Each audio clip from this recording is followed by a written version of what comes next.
ಆತ್ಮೀಯ H16 news ಅರ್ಥಾತ್ ಹೇ ಸಿದ್ದರಾಮಯ್ಯಗೆ ಸ್ವಾಗತ.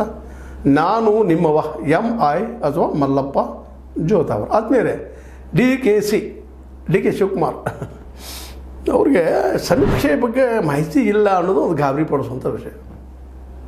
ಇಷ್ಟೊಂದು ಪ್ರಶ್ನೆಗಳನ್ನ ಅಂತ ಕೇಳುವಾಗ ಈ ನಮ್ಮ ಇದು ಜಾತಿ ಸಮೀಕ್ಷೆ ಅಲ್ಲ ಅಂತ ಸರ್ಕಾರ ಹೇಳ್ತಾ ಇದೆ. ಇದು ಶೈಕ್ಷಣಿಕ, ಸಾಮಾಜಿಕ, ಆರ್ಥಿಕ ಸಮೀಕ್ಷೆ ಅಂತ ಹೇಳಿದ. ಅದಕ್ಕೆ ತಕ್ಕ ಒಂದು 60 ಪ್ರಶ್ನೆಗಳು ಮಾಡಿದ್ದಾರೆ. ಇವ್ರು ಗೊತ್ತಿಲ್ಲದ ಫಾರ್ಮೇಟ್ ಮಾಡಿದ್ದಾರೆ ಪ್ರಶ್ನೆಗಳನ್ನು. ಇಲ್ಲಿವ್ರು ನೋಡೇ ಇಲ್ವ ಇವರು ಅನ್ನೋಂಥ ಒಂದು ದೊಡ್ಡ ಪ್ರಶ್ನೆ ಅದು ನಿಲ್ತಾ ಇದೆ.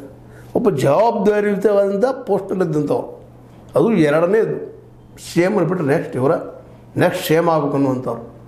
ಇವರಿಗೆ ಇದು ದೊಡ್ಡ ಚಾಲೆಂಜಿಂಗ್ ಅದ. ಇವತ್ತು BJPಗರು, ಇನ್ನುಳಿದವರು, ಅದರಲ್ಲೂ BJP ಮೈಂಡೆಡ್ ಜನ ಇದು ಸರ್ವೇನೇ ಬೇಡ, ಗುರುತಾಗೋದು ಬೇಡ, ನಾವು ಎಷ್ಟು ಇದ್ದೀವಿ, ಏನು ಗಳಿಸಿದ್ವಿ, ಏನು ಮಾಡೀವಿ ಅಂತೇಳಿ ನಾವು ಏನು ಮಾಡ್ಕೋತ ಹೋಗ್ತೀವಿ, ಯಾರು ಗೊತ್ತಾಗೋದು ಬೇಡ.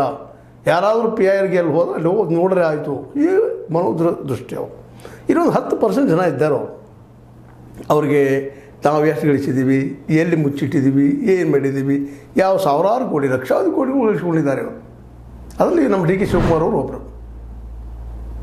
ಇವ್ರನ್ನೆಲ್ಲ ಒಂದು ಏನಪ್ಪ ಅಂತ ಹೇಗಾದ್ರು ಮಾಡಿ ಸಿಗಿಸ್ಬೇಕು ಅನ್ನೋ ಉದ್ದೇಶ ಇರ್ಬೋದು ಸಿದ್ದರಾಮಯ್ಯ ಇರೋದು, ಅದು ಮತ್ತೆ ಯಾರ್ದು ಇರ್ಬೋದು.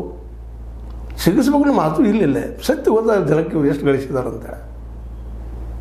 ಇಷ್ಟು ಪ್ರಶ್ನೆ ಬೇಕಾ? ಆಡ ಕುರಿ ಎಷ್ಟೆಷ್ಟು ಅದಾವ, ಏನು? ಹೌದು ರೀ, ಬೇಕಲ್ಲ ಒಬ್ಬ. ಯಾಕಂದ್ರೆ ಕ್ರಿಶ್ಚಿಯನ್ ನಂಬಿದಂಥ ದೇಶ ಅದು. ಮತ್ತು ಅಲ್ಲಿ ಆಡ ಕುರಿ ಹೊಲ ಎಷ್ಟು